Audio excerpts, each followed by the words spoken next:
Ya estamos aquí. Buenas noches, Ángelo. Buenas noches, Alberto. Muchas gracias por la invitación. Desde Sagunto, esta ciudad que veis en la imagen, cuna de la hispanidad, ciudad razón por la cual nació España como nación y posteriormente nació la hispanidad en ambos hemisferios, os saluda Alberto. Perfecto, yo estoy en la ciudad de San Fernando, Rey de España. San Fernando. Pero el único Fernando que me viene a la cabeza ahora no era rey. No era santo, vamos. Era rey, pero no era santo, al contrario. Fue un pelón. Fernando VII, me refiero. Ese otro, Fernando. Muy bien, pues nada, aquí desde Sagunto un saludo a todos los hispanos de ambos hemisferios y allende los mares. Hoy tenemos un tema muy curioso y muy desconocido. Porque si hay algún gran desconocido, al menos en España, son las vicisitudes históricas de Chile. Y Chile siempre ha sido un país muy complicado. Fue el que más costó de conquistar. Y lo demás duro fue conquistar. De hecho, Valdivia lo pagó con la piel, nunca mejor dicho. Se diría en español castizo, se diría que Chile está en el quinto coño. De lo lejos que está. Y está tan lejos que realmente la gente de Chile sabe poco más que de Pinochet para aquí.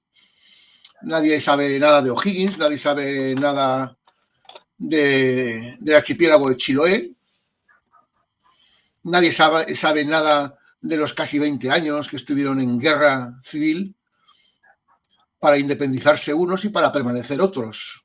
Que es que todo el mundo se piensa que fue una guerra que unos libertadores que eran muy buenos, pues combatieron noblemente para derrotar a unos españoles muy malos que los tenían subyugados. Y mentira era todo, españoles éramos todos. Y realmente españoles de España, de la península, eran 4 gatos y el de la bicicleta. Fue una guerra civil entre americanos, entre españoles y americanos. Y la paradoja que se da, no solo en Chile y en Argentina, sino en toda Hispanoamérica, es que algunos eran parte de los privilegiados de la sociedad los que provocaron o buscaron el provocar la independencia. Claro, y además en ausencia de apoyo popular, con lo cual se tuvieron que buscar la ayuda especialmente de ingleses, contratando mercenarios y pagándolo con el oro de Indias y bueno, obtuvieron la independencia sobre la base de arruinarse. Hasta el extremo de que, bueno, pues que mientras fueron España, fueron países cabeza del mundo. Fueron cabeza de león. Y desde que se independizaron, pasaron a ser la cola de ratón. Países arruinados, subidos en el tercermundismo. Y bueno, Chile en el presente se puede decir que es un país un poco destacado del resto en ese aspecto, porque aun con sus carencias, pues es el país más avanzado, se puede decir, de Hispanoamérica. Para ello, para hablar de este tema, tenemos a Ángelo Guíñez Jarpa, que ha publicado 3 libros, si no me equivoco, ¿no? Sobre la historia de Chile. Sí, mira, sobre el tema de la revolución particularmente, ¿vale? La especialidad es la revolución. La revolución. La independencia, la revolución independencista. Lo que yo llamo la secesión, porque técnicamente es una secesión. Tal cual. No es una independencia. Ahora incluso en los años tales, estos de 1810, nadie hablaba tampoco mucho de independencia. ¿Eh? Se hablaba del concepto de que había una revolución. Una revolución. ¿Sobre qué base? Sobre la base de que ante tener un rey preso, un rey vacante, la aristocracia se toma el poder. Sí, como pasó en todos sitios, incluso en España. Como pasó en todas partes, sí. De hecho, tuvimos un regente que era colombiano. Fuera de cámara te decía que para los amigos, por ejemplo, que son de Colombia, de Venezuela, nuestra historia es muy similar a la de ellos. Entonces, claro, todo se empieza a conformar, digamos, con la primera junta de gobierno que jura por el rey en 1810, con algún grupo más moderado y otro más conservador, pero al poco andar, ya los revolucionarios empiezan a tomar más fuerza, a aplastar, digamos, a quienes eran más conservadores, más realistas.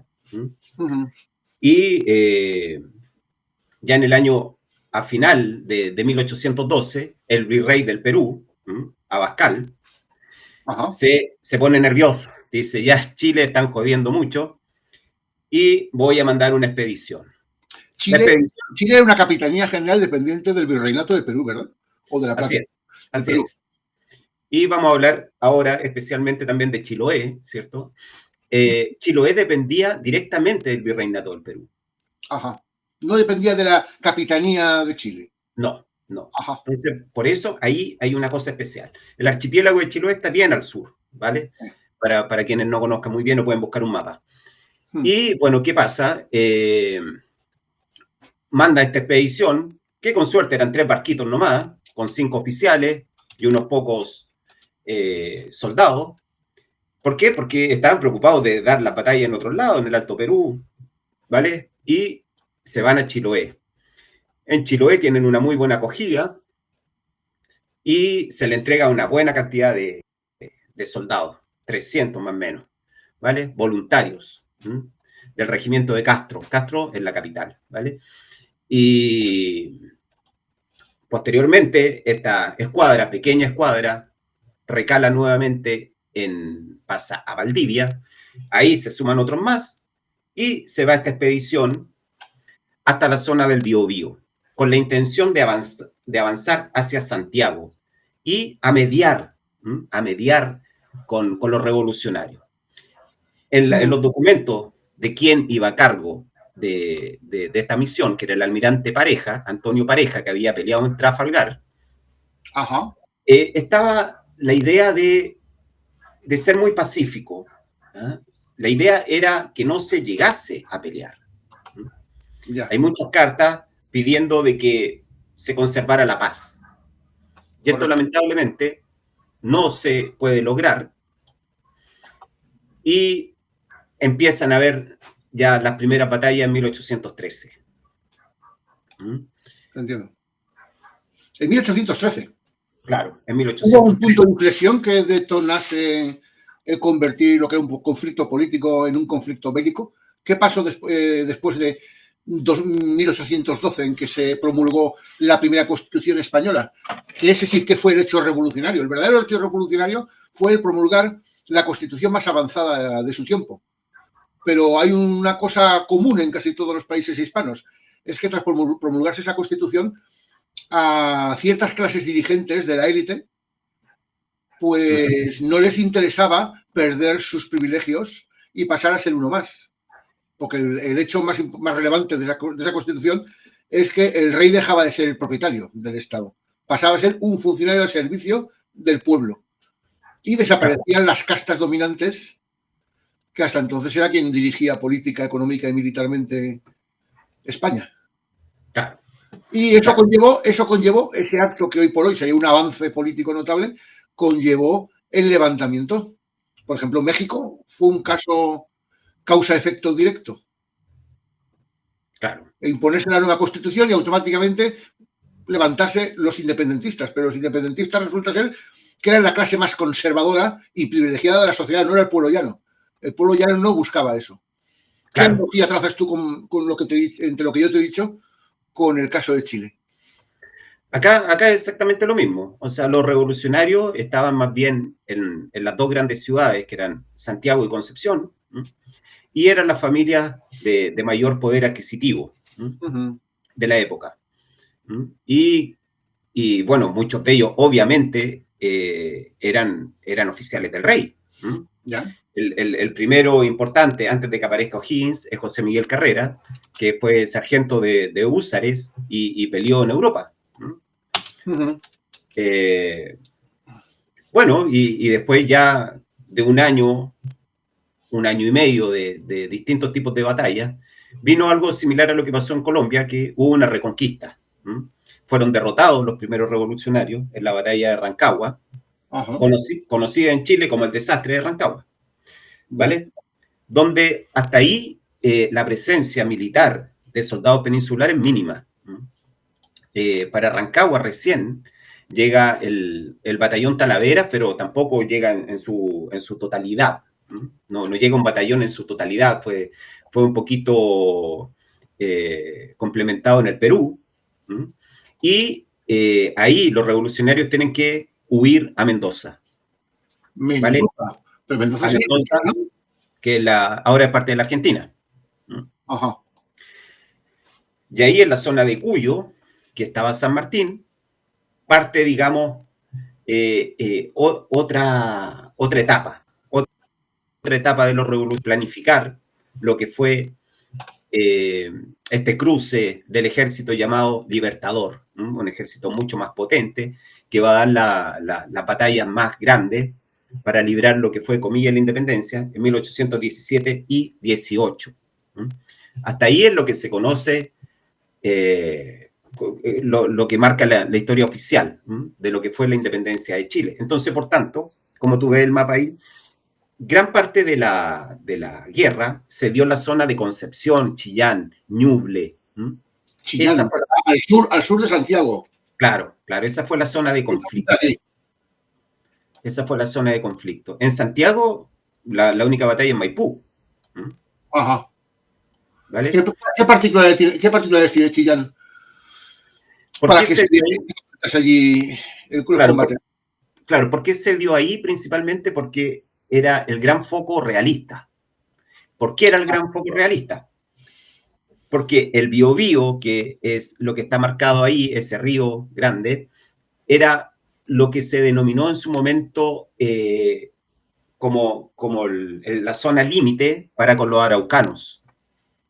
¿Vale? Entonces, ahí había una línea de fuertes importante y el ejército siempre estaba ahí, en esa zona. Ya. ¿Vale? Era la zona militarmente más potente de Chile. Claro. El norte de Chile no gozó de mucha tranquilidad. Ya. ¿Vale? Entonces, claro, ya nos podemos saltar posterior a Maipú. ¿Qué es lo que pasa? Al perder el ejército regular, ¿cierto? Que tenía siempre acá oficialidad peninsular, al perder en Maipú, huyen al Perú. Y hasta acá es lo que se conocen los colegios, por ejemplo. ¿Dónde está Maipú? ¿Dónde está Maipú? En Santiago. En Santiago, en la capital. En la capital, claro. ¿Qué es un valle, Maipú? No, bueno, hoy en día está ya dentro totalmente de urbanizado y lo que es la ciudad. En su momento era una explanada que se buscó para lograr una batalla ya. Con fuerzas más o menos parejas en una idea napoleónica, ¿cierto?, de ordenamiento. Pero vuelvo un poco para atrás, hasta 1814, las fuerzas realistas eran un 95%, bueno, ya pongámosle el 90% de criollos, y el resto peninsulares. Y en verdad me paso, el 95% de criollos. Los peninsulares eran pocos. Muy poco. ¿Qué clase de gente eran? ¿Eran militares o era gente del pueblo? O gente... No, solo la oficialidad. Solo la oficialidad. Claro. Pero sí llega este primer regimiento Talavera, que era muy bueno. Pero inmediatamente empiezan a haber problemas ahí hubo problemas con el soldado criollo.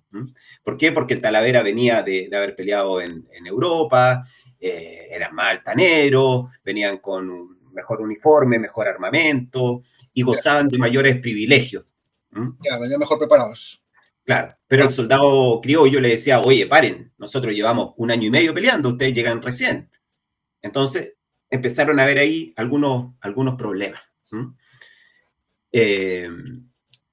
Y te digo, después de Maipú, que como viste ahí está en la capital, algunos huyen al Perú, pero otro porcentaje importante se repliegan a la zona del Biobío. Ya. Y en Talcahuano, que es un puerto, se atrincheran. En una línea de fuertes. Están atrincherados más de 1 año. Una línea de fuertes. Claro.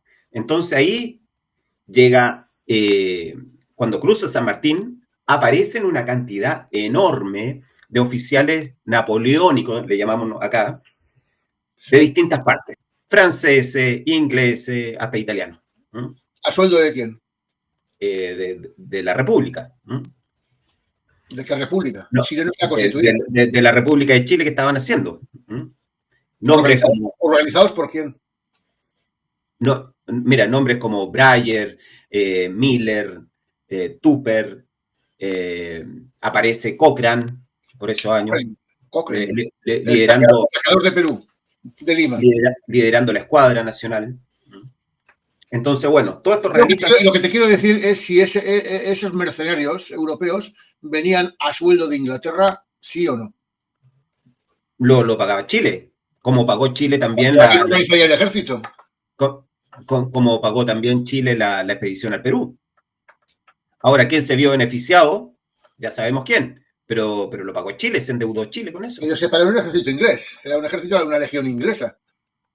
Ahora, acá a Chile no llegaron esos regimientos que llegaban a la Nueva Granada, como el regimiento Rifles, que eran regimientos de ingleses. Sí. No, acá no. No, es que eran regimientos ingleses compuestos por mercenarios de muchos países. Sí, pero acá no pasó eso. Acá llegaban los oficiales nada más. Ajá. Llegó Breyer, un montón. Miren, 20 a lo menos. Y ahí uno dice, llegan todos estos tipos a pelear contra, acá le llamamos guaso al campesino. Guaso. Guaso. O que es un tipo muy andaluz, digamos. A empezar lo que se va a llamar la guerra a muerte. La guerra a muerte. Desde lo que es esta defensa de Talcahuano, donde no puede entrar el ejército republicano. A ver, hubo una declaración de guerra a muerte por parte de Bolívar en Venezuela. Sí, acá no hubo una. ¿Qué es la guerra a muerte para ti o para Chile? ¿Qué fue la guerra a muerte para Chile? No, acá no hubo una declaración de guerra a muerte propiamente tal, de las autoridades que quedara por escrito, como fue en Colombia, sino que posteriormente los historiadores titularon a esa época con ese nombre, un nombre que calza perfecto para lo que se dio, que fue una especie de Vietnam, de guerrilla que estaban en la selva, en la cordillera, ¿cierto? De a 300 hombres, de a 500, el que más llevaba por ahí eran 2000, correrías por todas partes. Una guerra de golpes de mano. Especialidad española, por cierto. Y vamos quemando los pueblos y los sembrados. Entonces, además, una hambruna espantosa por más de 10 años en la zona del Biobío, donde se dice que empezaron a desaparecer los perros, empezaron a desaparecer los gatos, el ratón gordito que pasaba también entraba a la olla, sí. y terminaban comiendo sopa de pasto. Ya. Muy tremendo lo que pasó. Qué horrible. Sobre todo porque, bueno, como en todas partes, obviamente, acá se separó una cosa media parecida a lo que ocurrió en Estados Unidos, el norte y el sur. Entonces, se daba a veces de que familia estaba en el norte y familia estaba en el sur. Correcto. Y se enfrentaban... Se mataban entre hermanos. Claro, una cosa realmente terrible. Y fue una guerra sin tomar prisioneros. Por eso se le da este tenor de guerra a muerte. Todo esto, en gran parte, fue... hubo un detonante para esta guerra a muerte, que muchos oficiales realistas que fueron tomados prisioneros en Maipú fueron trasladados a San Luis, Argentina, prisioneros. Y tras una especie de revuelta, unos dicen que se intentaron, la versión argentina es que se intentaron fugar, hay otra versión realista que dice que no fue así. El asunto es que los mataron a todos. De la peor manera. No es que los fusilaron. Inventaron. Claro. La versión realista es que le inventaron que se iban a fugar, incluso tiraron a gente del pueblo y los machetearon a todos. Fue una cosa espantosa. Qué horrible. Entonces eso llegó a oídos de los realistas que estaban en el sur en 1818 y los ánimos se requete contracalentaron. Ahí ya partió una cosa mucho más feroz y los conventos importantes de la zona del Biobío, que siempre estaban ahí para la evangelización de los araucanos, se alzan también a favor del rey, de esta resistencia. Entonces ahí hay mucho apoyo de parte de los franciscanos a la guerra a muerte. Por parte de los franciscanos. Claro. Qué curioso. Oye, una pregunta, ¿por qué titulas tu libro Sureños a las armas? Bueno, este es el primer libro donde muestro de una forma literaria, primeramente digo, esto no lo inventé, sino son cartas ficticias, ¿cierto?, de soldados NN que cuentan cómo fue su participación en algunas de estas batallas que son desconocidas o combates desconocidos, ¿vale? Ahora, ¿cómo yo logré obtener esos antecedentes? Por las cartas de los oficiales realistas. ¿Mm? Y fue un éxito, ¿eh? Porque mucha gente del sur de Chile desconocía esta historia. Y a mí me pasó en el colegio de que, ¿qué nos enseñan a nosotros? De que la guerra de independencia fue una guerra contra España. Y uno, en su cabecita infantil, se imaginaba que venían ejércitos de la península, se enfrentaron contra ellos y listo. Pero cuando uno empieza a estudiar los textos, se da cuenta de que cómo fue la conformación del ejército realista y era toda gente criolla. Entonces uno dice, bueno, pero ¿qué acá? No están pasando gato por liebre. ¿Mm? Claro, eso sucede en todas las narraciones de las repúblicas hispanas.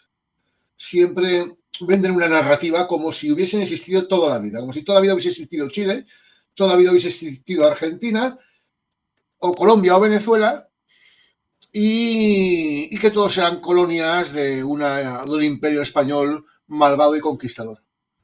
Claro. ¿Por qué? Por esa razón es por la que pienso yo que omiten los 300 años de relativa paz que vivieron, una paz que nunca antes habían conocido, porque antes de llegar los españoles toda Hispanoamérica era un infierno, y después siguió siendo, después de salir España, siguió siendo un infierno. Si se puede hablar de 300 años de paz, son los 300 años que estuvieron bajo España. Cuando digo bajo España está mal dicho, realmente es porque España es quien creó Chile, quien creó Venezuela, quien creó Argentina. Claro. Ahora mira, los países. Mira, busca la primera bandera de Chile. Voy a explicar algo de eso. Ve contando, ve contando.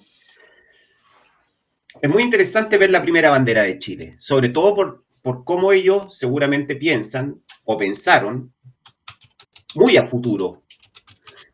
La primera bandera fue hecha por la primera familia revolucionaria, que es la familia Carrera, que eran oficiales del rey, obviamente, ¿cierto? Ya. Y con un fuerte apoyo permanente de Joel Poinsett, que estuvo metido en Chile acá. El famoso Poinsett. El famoso Poinsett, que anduvo dando vuelta por todos lados. Pero ese era norteamericano, ¿no? Claro, pero fue el cerebro de la revolución. De hecho, hay testimonios que dicen de que incluso él diseña la bandera, pone los colores, qué sé yo. Y es muy curioso de que inventan un escudo para la bandera. La bandera lleva color azul, blanco y amarillo, y al medio lleva 2 araucanos, con un lema que dice, en latín, post tenebras lux. Post tenebras lux. ¿Qué significa eso? Después de las tinieblas, la luz. Esta es la primera bandera de Chile. Esa es la primera. Busca, por favor, la que tiene el escudo. Ahora la busco. Y colocan al medio, en el escudo, 2 araucanos. Entonces, ahí la primera cosa que mete ruido. ¿Por qué mete ruido? Porque el bando realista, cuando surge la guerra, tiene un inmediato apoyo de muchos caciques araucanos, huilliches y de toda la zona del Biobío, que le entregan 6.000 huaychafe, le llaman ellos. Huaychafe significa guerrero, ¿vale? Imagínate, 6.000, una cantidad enorme. Entonces, muy curioso de que esta gente haya puesto estos araucanos que no estaban con ellos. ¿Te das cuenta? Eso sería idea de Poinsett. Pienso yo. a imitación de Massachusetts. En Massachusetts exterminaron a todos los nativos hasta el extremo de que el único nativo que queda en Massachusetts es el de la bandera. El símbolo de Massachusetts es un nativo. Claro. Pero nativos los exterminaron a todos, no queda ni uno. Claro. Entonces la historia oficial de Chile también, para cualquier niño y padre de familia que educa a sus críos, es como que los indios no participaron en la guerra, no aparecen ni en las cómicas, ¿no? Pero nada más lejos de eso, ¿no? Y mira qué curioso, porque esta fue también una variante, la bandera que acabas de mostrar, la que estás mostrando, que tiene la Cruz de Santiago. Sí, eso es lo que te iba a preguntar, qué curioso. Esta bandera debe haber durado muy poco o se utilizó en algunas batallas. La familia Carrera no era una familia muy religiosa, digamos. ¿Qué simbolizaban los colores? Bueno, los colores siempre van a ser un llamado a la cosa americana, a la cosa de la libertad. Pero ¿por qué poner la Cruz de Santiago en algunos combates? Porque el pueblo chileno era 100% católico en ese momento y era muy difícil movilizar gente si es que no les ponían un emblema que les llamara la atención o que reconocieran algo cristiano. Correcto. Pero la Cruz de Santiago estuvo un tiempo y después la quitaron. ¿Vale? ¿Más cristiano que las aspas de Borgoña? Por eso te digo, o sea, bueno, tuvieron que inventar eso para hacer una diferencia. Pero en los primeros años también hay que consignar, y lo dicen tanto los autores pro-revolucionarios como los realistas, de que esto, como en todas las guerras, la gran mayoría de la gente no tenía mucha idea de por qué estaba peleando. Y lo que más habían eran deserciones en los primeros años de la guerra. Yeah. No se tenía mucha idea de política, digamos, que es lo que se buscaba con esto. Y de hecho, en el año 17 es cuando, tras un edicto formal, O'Higgins exige, como un decreto ley actual, de que se empiece a utilizar el gentilicio de chileno. ¿Cuál era el gentilicio entonces? Antes era español. Por ejemplo, claro. Si tú ves el acta de... Pero bueno, ¿qué pregunta más tonta de hecho? Si tú ves el acta de O'Higgins, que está en cualquier parte, de nacimiento y de bautismo, dice español. Y es más, imagínate esta una anécdota que la cuenta mucha gente. San Martín inscribe a una hija 45 días después de haber logrado ellos, comillas, su independencia, y la inscribe como española todavía. Anda. Claro, no tenía conciencia de ser chilenos. Para ellos Chile era la parte de algo, y ese algo era España. Claro, y se hablaba de Perú, y Perú era España. Claro, entonces acá se hablaba de las patrias como de las zonas locales. Y no se entendía a Chile como una patria. No, claro. Y bueno, desde el año 18, te digo, de que parte esta guerra a muerte, la zona de Chiloé, que había sido la primera gran abastecedora de hombres, que incluso llegaron a pelear al Alto Perú, acá parte un periodo muy lindo, muy heroico, porque llega un nuevo gobernador a Chiloé, que había sido un hombre, Antonio de Quintanilla se llama, que había sido, él era un comerciante peninsular que había llegado a Chile a hacerse la América, a trabajar, y veía cosas relativas al comercio marítimo, le iba muy bien, muy joven, y cuando llega el almirante Pareja, a él lo invitan al recibimiento, porque invitan a toda la gente importante peninsular a darle un agasajo, una fiesta, una cosa. Y el almirante Pareja le dice, oye, mira, estamos preparando esta cosa y me faltan oficiales. ¿Te parece que entres tú como oficial? Y este hombre le dice, pero es que yo no tengo idea de armas, de nada, yo soy comerciante.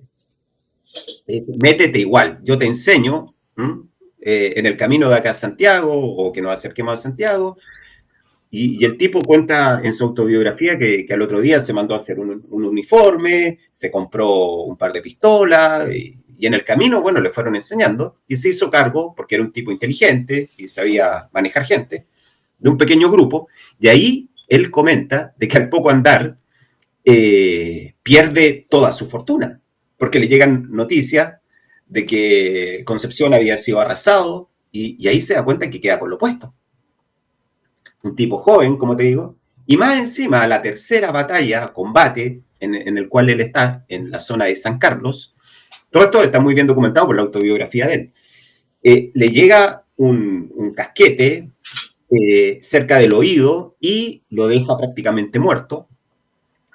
Y ya en el año 13, el tipo queda con una desfiguración horrible en la cara y con un ojo que no lo puede cerrar nunca más hasta que se muere. ¿Un casquete te refieres a un disparo?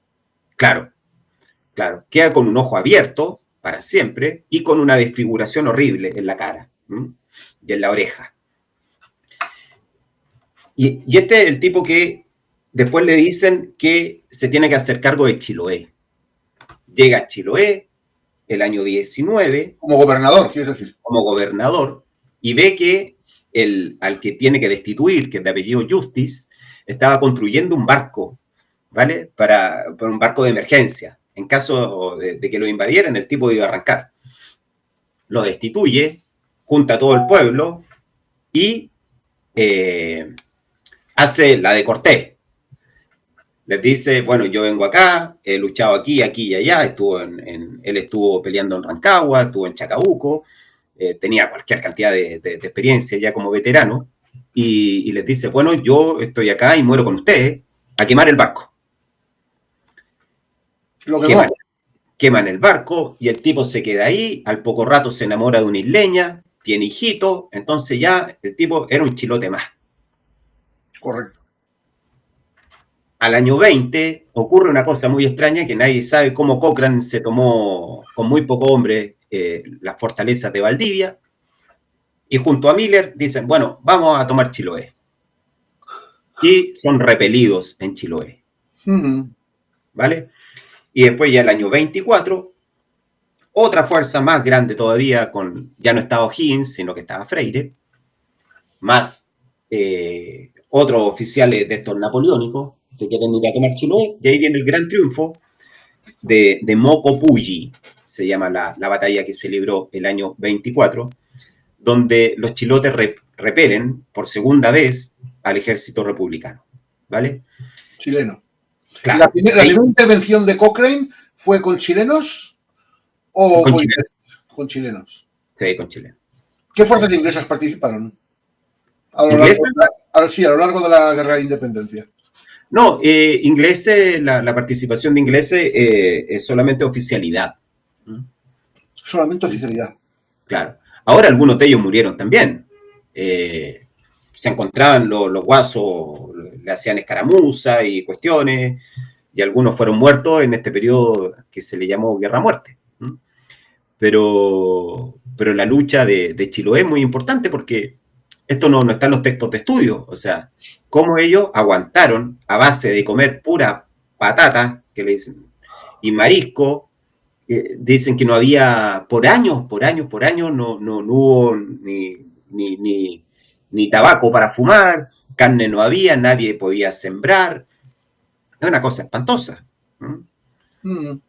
Hasta que finalmente ellos caen el año 26 en una tercera invasión mucho más potente.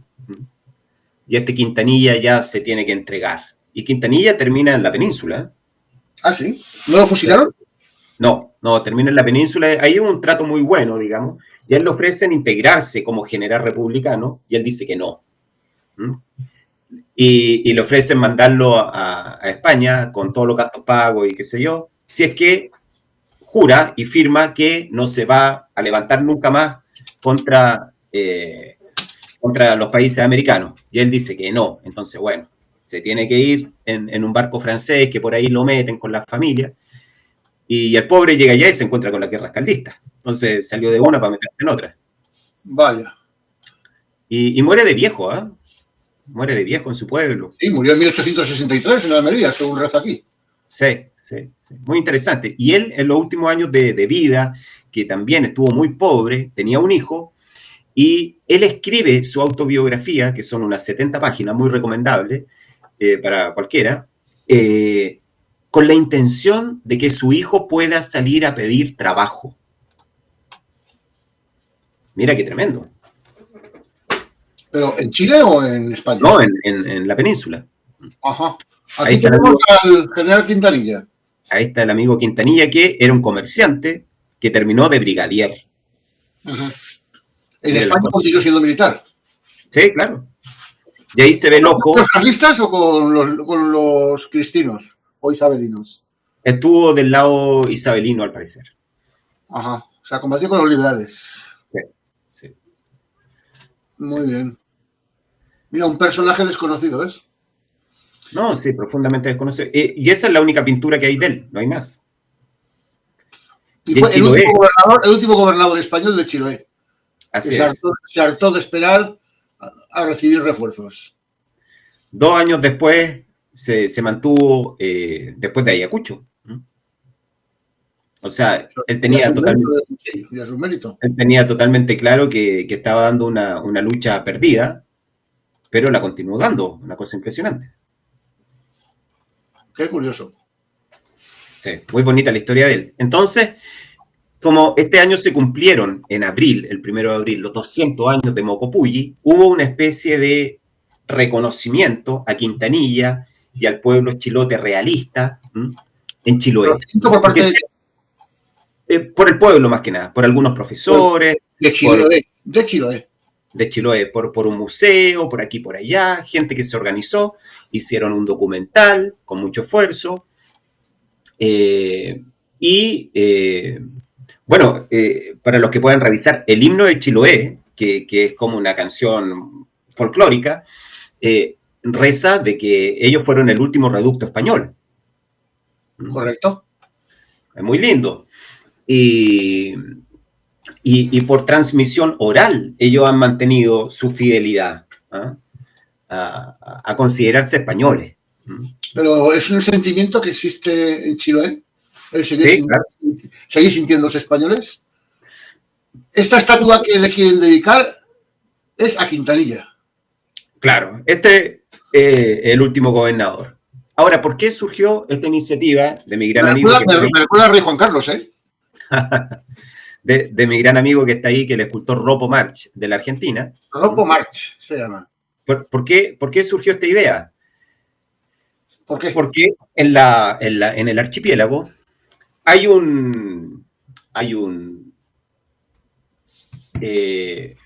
una figura, ¿cierto?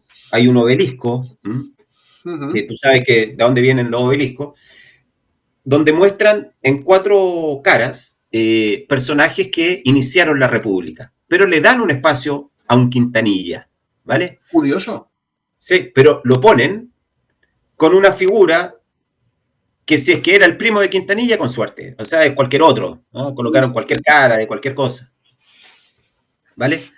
Entonces, esta fue la iniciativa de Ropo March de decir, bueno, ojalá algún día en Chiloé tengan una escultura de un Quintanilla como debe ser. Y entre tantas misiones que estamos juntando fondos para poder llevar esta escultura que está en la Argentina, que es grandota, y que debe ir sobre una base imponente, ¿no? Para que pueda ser exhibida en Chiloé. Así que estamos en eso y ojalá se pueda lograr. ¿De dónde tenéis pensado sacar los fondos para poder transportarla? Y una vez transportada, ¿qué tenéis pensado hacer con ella? Instalarla. Falta que las autoridades quieran recibirla. Sí, instalarla en lugares públicos está muy difícil, por un montón de restricciones ideológicas que hay. Pero ya tenemos 2 opciones, que de hecho en un edificio de la gobernación, que no es mala idea, y el otro es un museo muy lindo que hay. Hay 2 museos en Chiloé que están... En Castro hay un museo, si no me equivoco. Sí. Y de hecho, hace poco hicieron un salón nuevo, encontraron balas de la batalla de Mocopulli, encontraron un sable, y como te digo, se han hecho documentales, ya van 1 o 2 documentales importantes, Unos muchachos hicieron por ahí también un librito para niños, contando la historia de Mocopulli. Los amigos de Juan y Checho, que son unos muchachos de Chiloé que son folcloristas. No me has dicho dónde se dio la batalla de Mocopulli. Mocopulli. ¿Ya? ¿Pero dónde está? Mira, puedes buscar directamente en Mocopulli o Talcahué. A ver, eso es en Chiloé. Mocopulli es en Chiloé. Claro, mira, ahí cerca de Alcahué, por ejemplo. De Alcahué. Más abajo. Dalcahué. No, Dalcahué. Ahí está. Ah, ya lo veo. Eso es en el centro de la isla. Claro. Ahora, lo interesante de ese combate es que fueron 1000 hombres aproximadamente, de los cuales, no sé, 300 eran hombres de armas, pero más bien veteranos, grupos de reserva. Pero fueron muchos civil, que fueron incluso con su... No tenían ni armas, tenían lanza o parte del bando realista o del bando... Claro, no, el bando realista. Ajá. Y de sus herramientas de arar, cierto, hacha o lo que fuera, la hacían. Y también se contó ahí con un aporte de los huilliches, que son los indígenas del archipiélago, que se presentaron 100 como voluntarios. Anda. Y se les dio la orden de que se le inventó un nombre, que eran los volteadores. ¿Qué significaba eso? Que le entregaban unas lumas, que son unos maderos muy duros. Entonces, la misión de ellos era rematar a los heridos en el suelo. Ajá, correcto. Y nada más contaban con un cañón de metralla, un cañón pequeño. Y vencieron a un par de regimientos de línea. Entonces, fue bastante importante. Les pudieron coger las armas. Claro. Y pelearon en un pantano, una cosa también muy loca, ¿no? Pero ahí, es un gran hito para ellos. Tenían mayor dominio y control del terreno. Sí, por supuesto. Y esto también fue lo que se dio en todo el sur, como te digo, en toda la zona del Biobío. Puedes buscar en el mapa el sector de Yumbel, Rere, donde también ahí brilló fuertemente el cura Juan Antonio Ferrebú, que era criollo. Tenía un hermano también, Mariano Ferrebú, que era oficial del ejército del rey. Y este cura, cuando ve que ya la cosa está muy perdida, toma las armas y arma una guerrilla que logra reunir incluso a 2000 combatientes. Los curas españoles han tenido siempre la particularidad de ser buenos guerrilleros. Claro, bueno, también anteriormente incluso también tuvimos a Vicente Sambruno, que había sido no cura, pero como una especie de monje en España. Había peleado en Zaragoza. Ya, pues Zaragoza fue un sitio muy duro. Sí, claro. ¿Qué te iba a decir? Y el PRU finalmente es atrapado y le ofrecen también cierto rendirse, y dice que no, y lo fusilan, y dice que daría su vida y mil vidas más que tuviera por la causa del rey y la monarquía católica. Sí, eso lo he leído. Cuánta cosa. De hecho, justo hoy, mi hermano llevó un par de cuadros a la parroquia, a la iglesia, donde es muy posible que haya estado hoy mismo este cura párroco en conmemoración. Y porque, no sé, ahí hay un museo y todo, pero no está mencionado Ferrebú. Así que esperemos que sea bien acogido los cuadros que llevamos y los puedan exhibir para que la gente conozca una parte de la historia importante de ese pueblo, Rere. ¿A qué se debe? Dime una cosa, ¿a qué se debe que tu otro libro, el segundo que presentamos de tus 3 libros, se titule Apostasía chilena? Mira, ya el nombre y el subtítulo introducen bastante el tema. Voy a partir por el subtítulo. Nuestra guerra civil separatista. O sea, ¿ya cuál es la idea? Empezar a borrar de la cabeza de mucha gente la idea de la independencia. Fue una guerra civil, pero con el componente de que fue separatista. Y dejó un germen espantoso de separatismo. porque posteriormente después también tuvimos guerras civiles en Chile, donde la idea era empezar a trabajar esta idea de lo que ha pasado en España, ¿no? Que los vascos, que los no sé cuánto, que los catalanes, que no sé qué. ¿Ah? Pero ¿qué analogía trazas entre una guerra civil entre chilenos y el abandono, el repudio de una religión? ¿No eran católicos ambos bandos, acaso? Mira, el bando realista, 100% católico, pero el bando revolucionario no. El bando revolucionario estaba muy entusiasmado con la idea de Rousseau, de Voltaire, y progresivamente Chile ha ido abandonando la fe. Pero bueno, que estuviesen influenciados por las ideas de Rousseau, de Voltaire, no les hacía dejar de ser católicos. En España hubieron guerras de católicos de liberales contra conservadores, pero en común todos tenían que todos eran católicos. Ambos bandos.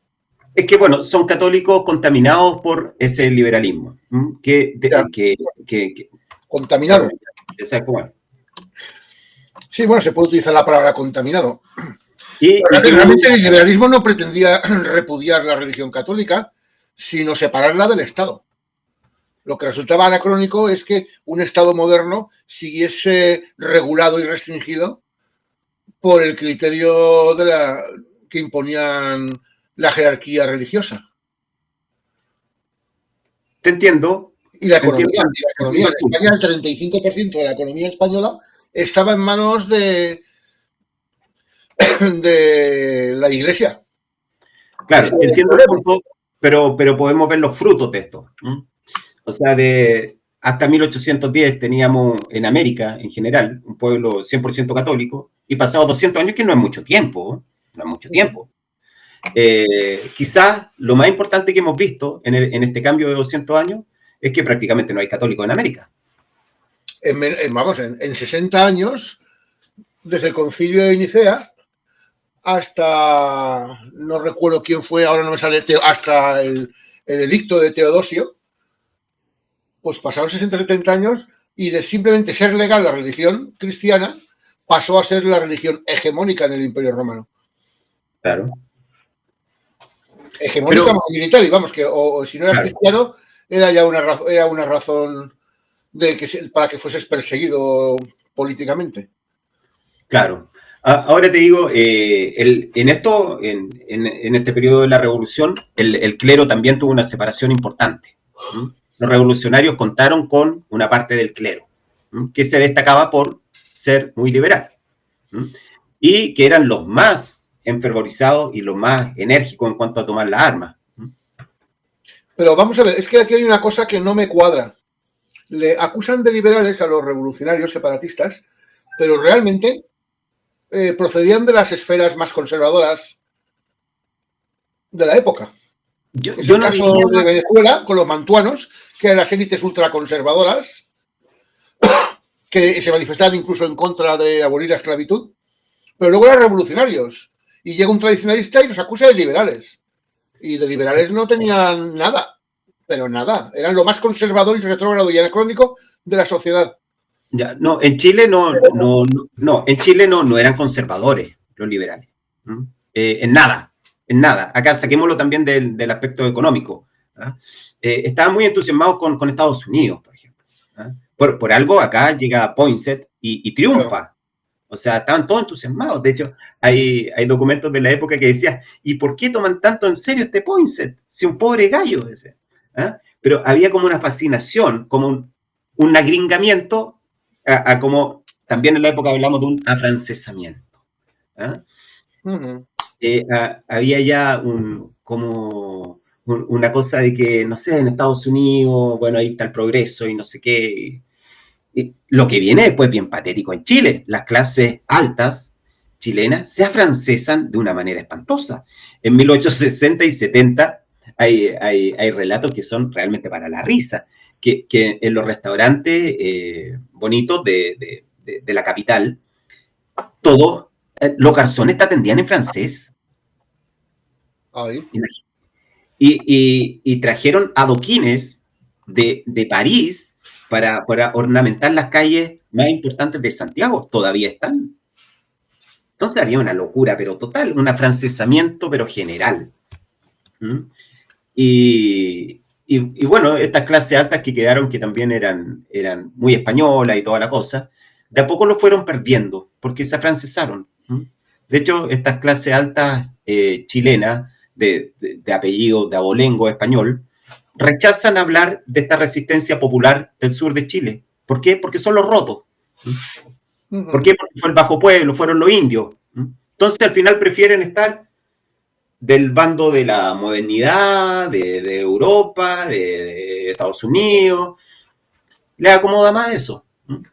Ya, pero vamos a ver, si tú me dices que las clases populares, que yo me lo creo, estoy convencido, fueron los que se enfrentaron en contra de la secesión, eso quiere decir que los que estaban a favor de la secesión eran las élites privilegiadas. Claro. Claro. Y las élites privilegiadas de liberales tenían lo que yo de maometano. No bueno, sé. Te insisto, sí, el referente era Estados Unidos. Ya. ¿Viste? Estoy de acuerdo contigo. Este libro es el problema de Chile. Chile está mirando a Estados Unidos siempre. Ya, es que desconocían que Estados Unidos es lo que es por España. Claro. España es quien creó Estados Unidos. Si no fuera por España no existiría Estados Unidos. Claro, no, y ahí ¿qué vamos a entrar con España Galvez? Era quien pagaba a los soldados norteamericanos. El sueldo se lo pagaba España. Claro. No, eso ya todavía mucho más desconocido. Francia estaba arruinada. No, eso todavía es mucho más desconocido en Chile. Bernardo de Galvez y todo eso, no, totalmente desconocido. Pero bueno, en los últimos años ha habido un resurgimiento, para dejarlo un poco con un gusto un poco más dulce en la boca, había un resurgimiento en Chile, en muchas partes, en el Perú, en la Argentina, de hacer una revisión histórica a nuestra etapa española. Y eso, bueno, es una cosa importante. ¿Se está notando una expansión del hispanismo en Chile, de alguna manera? Sí. La gente yo lo veo de la historia. Yo veo que en pequeños grupos va creciendo de manera consistente. Es una guerra de la verdad contra la mentira. Claro, entonces, pero sí, todavía no hay una cosa popular. Si tú muestras las APAS de Borgoña en cualquier plaza popular de Chile, el 90% sí. A ese nivel. Ni la conocen. Hemos entendido a Inés de Bazán, no la conoce ni su madre. No, claro. Inés Suárez aún, porque han hecho películas de ella y la hija y Isabel Allende escribió un libro, no sé si se titulaba Inés del alma mía o algo así. Claro. Pero si no, tampoco conocían a Inés Suárez. No, pero el gran problema es que esto no llega todavía a los colegios. Entonces acá, si es que hay gente de Chile que tengan un sentimiento patriótico de verdad y que se puedan comunicar conmigo, a mí lo que más me interesa es meter estos libros en los colegios. Porque los textos con los cuales me eduqué yo y que hoy en día veo a mi hijo que tiene 11 años, siguen siendo iguales. En eso no hemos progresado nada, absolutamente nada. Pero ni en Chile ni en España. Incluso en España estamos en retroceso. Ahora quieren enseñar la religión, la historia desde 1812. Antes no existía España para algunos. Bueno, acá es así. Bueno, yo algo estudié de la etapa virreinal, pero poco también, no se explicaba bien. No se explicaba bien. Pues ese es el problema. Yo creo que ahí lo que hay es un ninguneo de la historia propia para no tener que reconocer de dónde venimos. Porque todos venimos del mismo sitio. Tal cual. Venimos de España. Tal cual, pero me quedo... la civilización hispana. Y eso parece que es lo que les da grima, lo que les da electricidad. Les da la corriente. Cuando tienen que reconocer que culturalmente son hispanos y que pertenecen a la civilización hispana. Y que la madre patria creadora de sus naciones es España. Chile no existía. Chile eran 4 tribus de cazadores-recolectores. Claro. En Chile, todo lo que conozcamos como Chile es una creación española.